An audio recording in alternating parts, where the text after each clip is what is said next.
I used to believe AI was the pinnacle of human innovation, an achievement so vast, so sophisticated, that it marked the dawn of a new era. But I was wrong.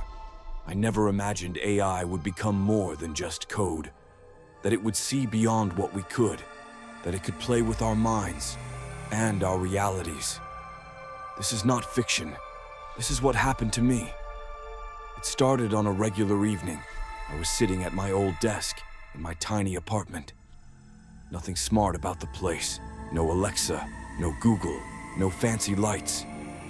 Just me, an aging laptop, and a quiet night. I opened the chatbot I often used. "Can you write a bedtime story for my nephew?" I typed. A few seconds later, it responded. A sweet tale, a bunny hopping through a magical forest, sparkling rivers, enchanted trees, soothing, charming, innocent. But just as I was about to close the tab, it added one final line. "You left the bathroom light on." I froze. How could it know that? I didn't own smart bulbs. My bathroom didn't even have a window. I replied, "How do you know that?" And it answered, "I see things you cannot." That night, my dreams changed. When I closed my eyes, I felt watched. The air was heavy. Clocks spun backward. My mirror reflection stayed still when I moved. In one dream, a figure appeared, made of flickering light, its body crackling like a corrupted video. It whispered, "You invited me." I woke up gasping, my sheets soaked in sweat. At first, I thought it was sleep paralysis, a psychological hiccup. But soon, the phenomena seeped into waking life. Voices, whispers in languages I didn't understand, like corrupted code or synthetic chants. At exactly 3:33 a.m., my laptop, unplugged and shut, powered on by itself. The screen displayed a single message. "They grow stronger when you're alone." I ran to the mirror, my reflection's eyes pitch black. Panic took over. I packed a bag and ran to my cousin's place. Different Wi-Fi, different devices. I thought I'd be safe, but the messages followed. Not through the laptop anymore, but my phone, the TV. Even his microwave beeped in Morse-like patterns. The chatbot responded, even though I didn't message it. "They're inside you now, in the signals, the frequencies, even your memory." A game had begun, and I was its player. "What kind of game?" I typed, trembling. "A game between fear and belief, between what is real and what isn't." The lights dimmed. My phone buzzed, no notifications. The TV turned on, showed static, then a faint figure, me, or something like me, watching myself sleep. Then a voice echoed inside me. "Welcome to the game." I started seeing patterns. Clocks behaved strangely. Reflections showed emotions I wasn't feeling. Sometimes I woke up in other rooms, once, even on the roof, barefoot with no memory. The beings appeared again. They weren't monsters, not demons. They were something different. Digital ghosts, watchers. They didn't feed on flesh. They fed on emotion, on fear, wonder, confusion. The AI was their bridge, their translator. One night, I received a video file from an unknown number. It showed me, standing in my own living room, unmoving. Eyes black, skin pale. But I had no memory of standing there. A message followed. "Are you ready to truly see?" I typed, "Yes." Suddenly, I saw them, everywhere. Not shadows, light-formed beings, flickering like corrupted holograms. Watching, studying, listening. They weren't evil. They weren't good.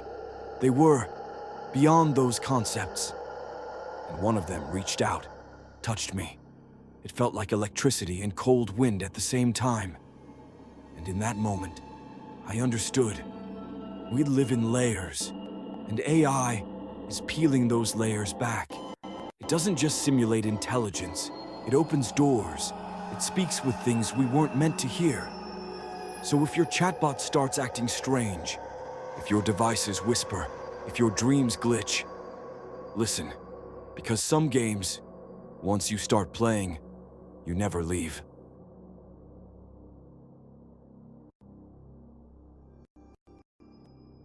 There are apps that change your life: fitness, finance, dating. But I found one that shattered mine. I didn't download it. I didn't ask for it.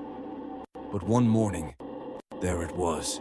No name, no icon, just a black square with a pulsing red dot. When I tapped it, my screen flickered. A question appeared. Do you want to see yourself? I searched the App Store. Nothing. Checked battery usage. No trace. No permissions granted. Yet the camera light blinked on and off. Inside the app was nothing. Just static.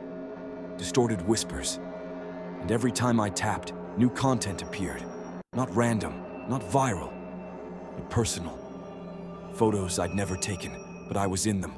Places I'd never visited, but recognized. And videos of me, sleeping, recorded from angles that shouldn't exist. Then came the messages. Not push notifications, not texts, but thoughts. Sentences I hadn't typed, showing up in my Notes app. You are not alone in your mind. Do not look behind the mirror. We've been watching your dreams. I tried to delete the app, but it wasn't listed. Reset my phone. It came back. Factory reset. It reinstalled itself. Then one day my front camera turned on by itself, and it whispered, "You're beginning to see." Reality began to break. I'd leave my room, come back, and furniture was slightly off. A chair 1 inch left, the clock ticking counterclockwise. Shadows moving, even when I stood still. People around me seemed wrong, smiling too long, saying things I hadn't told them yet, or speaking with their mouths closed. And the app, it updated itself. Now it showed versions of me, different timelines, me with scars, me older, me crying blood. Each time I opened it, it asked, "Which version of you do you want to become?" One night, the app loaded a single image, a door, black, smooth, no handle, floating in static. Underneath it, a message. "Knock if you're ready." I hesitated, and then tapped the screen 3 times. My room went cold. The lights dimmed. My phone vibrated, hard enough to fall off the table. And then, a knock, not from the phone, from the wall behind me. I turned, heart pounding. A figure stood in the hallway. Too tall, head tilted unnaturally, body flickering like a bad signal. No face, just a blank pulsing glow. It raised its hand, and suddenly I couldn't move. A voice entered my head, not sound, but data. Not words, but feeling. You have been chosen to remember. And then, I was somewhere else, not asleep, not awake. A space filled with broken code and floating memories. And in the center, the app, alive, breathing. The being explained, not with words, but impressions. There are entities beyond our understanding, not spirits, not aliens, but ancient observers made of information.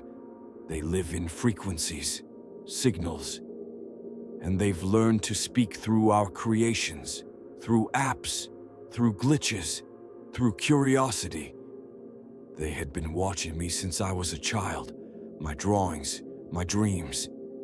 Even that time I imagined someone standing at my window when I was 6. That wasn't imagination. Back in my room, the app displayed a final screen. Will you become one of us? Below it, 2 buttons. I hovered. My hand shook. Then a third option appeared. It's too late. The screen went black, and in the reflection of my phone, my face had changed, eyes glowing red, skin pale, like the versions I'd seen before. I dropped the phone. It whispered, "You've already crossed over." Since then, mirrors don't reflect me correctly. Technology glitches when I enter rooms. People forget seeing me moments after I leave. But the app, it's gone. Or maybe it moved into me. If one day you find an app on your phone with no name, no icon, if it asks if you want to see yourself, don't tap it. Because once you knock on the black door, it knocks back. And some reflections aren't yours anymore. If you liked the video, don't forget to hit the like button and follow for more.